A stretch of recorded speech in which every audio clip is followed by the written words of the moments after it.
month ago, I went to Sderot, a little over a month. There was a march from the train station in Sderot to the Gaza border. Now, we're supposed to meet at the train station. From where I live, it's like a 4.5 hour bus ride. I don't know if I'm going to make it. I don't know if I'm going to find the place. I'm nervous.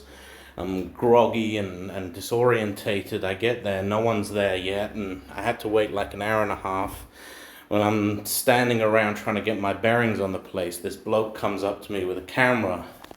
He says it's his first time in Israel. He wants to get a feel for what's going on, what people are saying. Do you mind if I ask you some questions? I said, sure. Turns out, this guy, Jeremy Loffredo, he's a rat, a snake in the grass, as he puts it. He embedded himself in the Israeli nationalist movement, a true double agent, an investigative journalist on the front line, exposing the truth. Now, what he did to our interview, it's damn near criminal. The way he sliced and spliced into it, I tell you, there ought to be a law. I'm just going to walk us through it now. I don't think that we can allow any kind of Palestinian state at all. The moral concept that, there's a Palestinian right for self-determination, I sort of ask why. And he cuts me off right there before I fine-tuned my point. I sort of ask why. Why do they have an inherent moral right to statehood if an independent state of Palestine never existed, never did in history? You had the British Mandate, Ottomans, empire to empire, way back to the Romans, and if you go back far enough, the last time this region was truly independent, it was Jewish. Prove me wrong.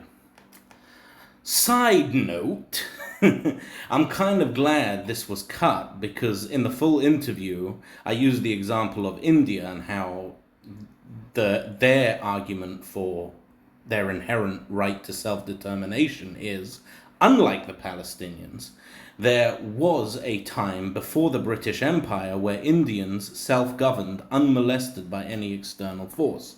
The mistake I made, though, I said, were we having this conversation in the 60s about India, it would have been a different story or something on those lines. It was only as I walked away, mostly pleased with my stamina and flow of the interview, I thought, damn, I'm pretty sure India gained its independence in the 40s, a similar time to when Israel did. Well, now I got the chance to self-correct before anyone sees it, if Jeremy so chooses to publish the full clip.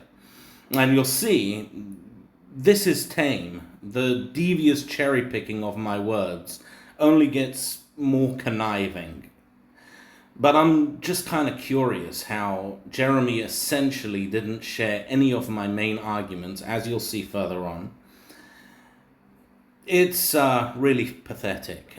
He could have voiced over a response or had text show up on the screen to retort or, quote, debunk me.